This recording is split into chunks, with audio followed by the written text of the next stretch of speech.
Hey everybody, it's Ryan. Anyway, I'm going to talk to you about what it's like to play, or what it was like to play Magic back in 1994, 1995. So this was the dawn of the internet, the beginning of the information age. We had a 56.6K modem at our house when you had like the 6 websites that the country was allowed to see, and io.com or tilde SJ Games. That's how you did stuff. It wasn't all that. You also had to get these books right here. This is a copy of Duelist number 4. That's where I got that Fallen Empires pack from previous video. And this was sealed. Came with the sheet of tokens. You made your own tokens also back in the day, or you waited for Wizards to do something nice. Also that came in that was you got promo of pretty cool Illuminati game, and I also have the On the Edge promos, but they're elsewhere in my game room here. You've seen them in other videos. So what you have here is the Duelist, and it has, there's a nice ad there. Also, Blood Wolf, what's that? Blood Wars. Okay, coming in March. Illuminati Unlimited Edition coming in. When's that coming in? March also. So this was published in November. See, Star Trek Next Generation, Echelons of Fire. I have a pack of that actually unopened. Look at the table of contents and look at this art. So let's go through this together. So here's some Fallen Empires, frequently asked questions. This set published in November, and they already were ready for things to come out. Here's the, Valid Devourer by Chris Page, pretty cool. See the border art on this page, talking about Devourer. This is just walls after wall. Yeah, 10 mental blocks of magic, walls of text. And look at that Quentin Hoover art right there. It's advertising Ice Age coming soon. Yep, see? Ice Age and beyond. So this is where you get most of your information was from magazines like The Duelist in the beginning, and then you had your Scry and your Inquest later. They're advertising On the Edge, Cut-Ups expansion right there on that page. You have more advertisements. Now there's something, the Magic comic books. So also in here, I'm trying to find it, I forget where it is, I don't have it bookmarked, is the price guide for cards from way back in the day. So this is how we got our information, what we saw at the store, the magazines we bought, things if they had, Wizards had a website online. Let's see if Wizards has a website that you can go to. Wizards of the Coast, there's an ad, telephone number, how to subscribe. I don't see a www down here at the bottom. Let's see if we can show you all that. All this stuff. Look at that wall of text down there. They're copywriting. How to get some advertising space. I don't see an email in there or anything. You can call them. You can email. Oh wait, duelist@wizards.com. So they did have a website, or at least have an email server. So they did have ways for you to get in contact with them. And then, let's see. Oh, Valiant Comics. Star Guardians. We had Towers in Time. There are just so many collectible card games, customizable card games. Magic clones. It was truly a golden age to play. You had the world was your oyster. You could pick just about anything you want. Oh look, how to run a Magic tournament. Pretty cool. So we're going to go through the Duelist here.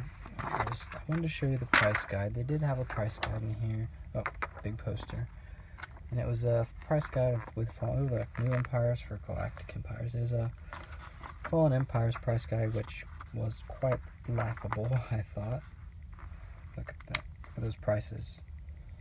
Revised starter decks for $6, booster packs for $1.95, and a box for $66.15. 25% off your Ice Age stuff from Commissary Hobbies and Games. I wonder if those prices are still good, if they're still in business. But anyway, they were saying Hand of Justice was a $5 card. So that's the kind of stuff that you're getting from Disinformation.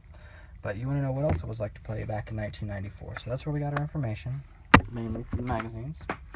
First thing you had to do was get a starter deck. This is an example starter deck. It's not Magic, but it's Illuminati limited edition. It comes with a rule book, and you had to read the rule book. Get all your information. Cool thing about Steve Jackson Games is they did have a website back then. Let's see if I can find the address for everybody. And they had it was pretty cool. It was actually on io.com before they got their own. Before they got their own website. Yep, there it is. io.com/Steve Jackson Games. Oh, there's no tilde. My bad. You can also contact them there for game support. But anyway, so you had to get yourself a starter deck. Put that out of the way. No, we're not opening that. I'm not opening that on camera. Sorry.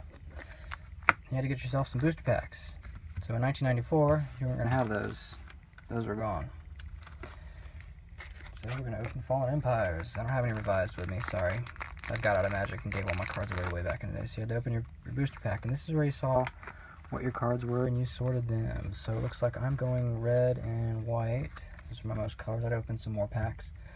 So I got some Brass Claw Orcs, Dwarf and Soldier. I got some Icatian Infantry and Javelineers and Delph's Cube. I got a blue land.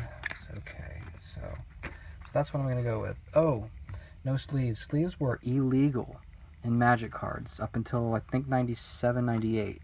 And the reason for that was cheating. They did not want you to proxy your cards. They wanted you to use real Magic cards in a tournament. And so the big way they would check is no sleeves. And what people would do is they would take a collector's edition or international collector's edition and round the corners, and then they would also color in the edges. So it was a real Magic card, and they would use that. Also, some where people would shave off the face of a Magic card and put a full label on it.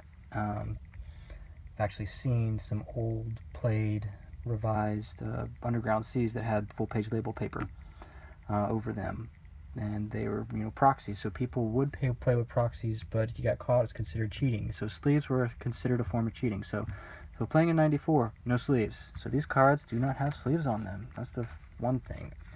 Oh, the next thing, we need to get rid of this playmat because I don't remember playmats in 1994. I was a kid in high school, just starting high school. It's a playmat. You didn't have a playmat. So let's get rid of this playmat. Oh, yeah. We played on the floor. Didn't have a table. We didn't even have a game store.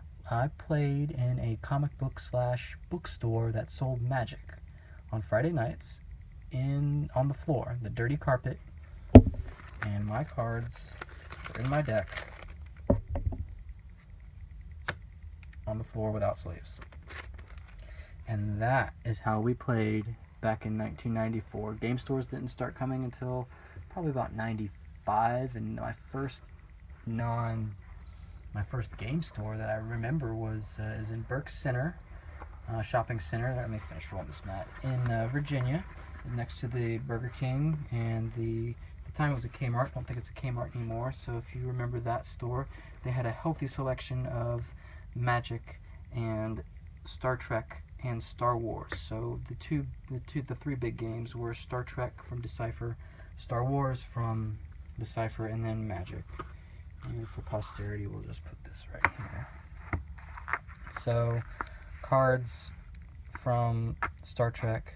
The big money card from Star Trek was Jean-Luc Picard from the premiere set, or the base set, if you will, and it was selling retail for $50, just like Darth Vader from the premiere set. These are, of course, the black border editions from Star Wars. So and then you had your Magic cards. So those were the cards that were selling and stocked in this store.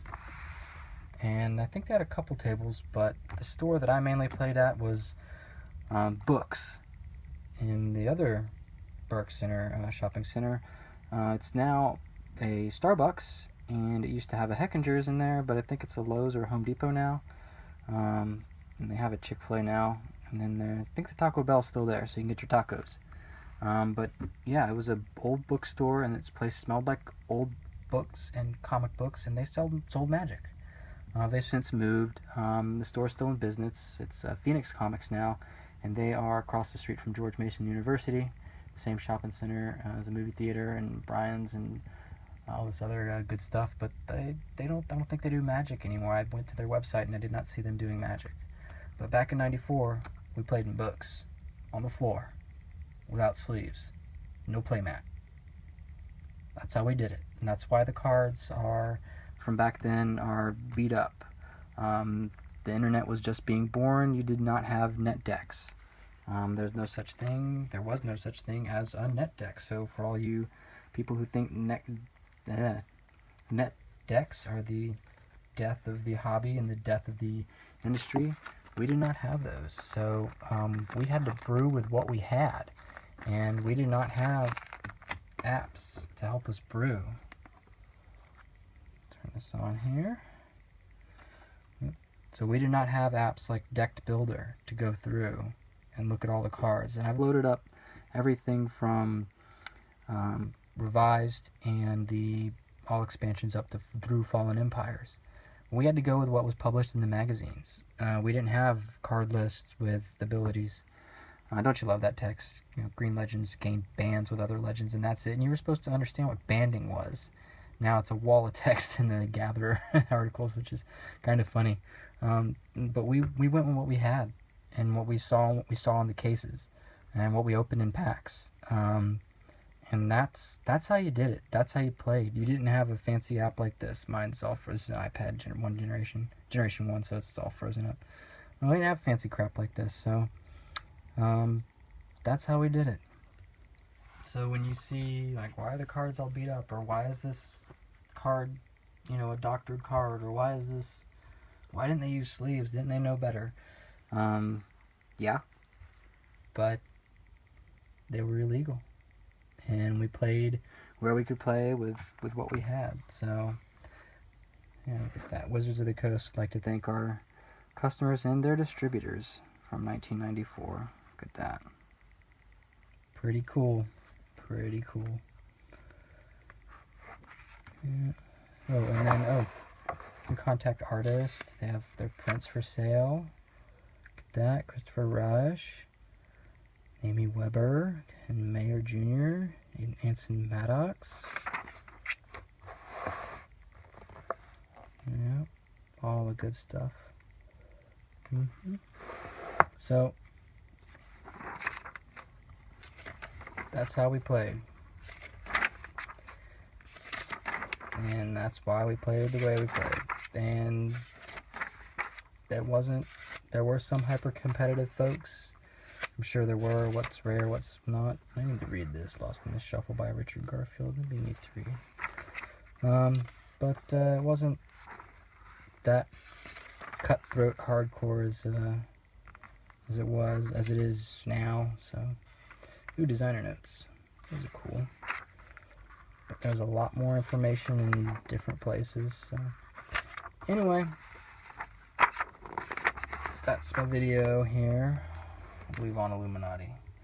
That's my video here for what it was like to play in '94, '95. Hope you liked it, and I'll talk to y'all later. Thanks.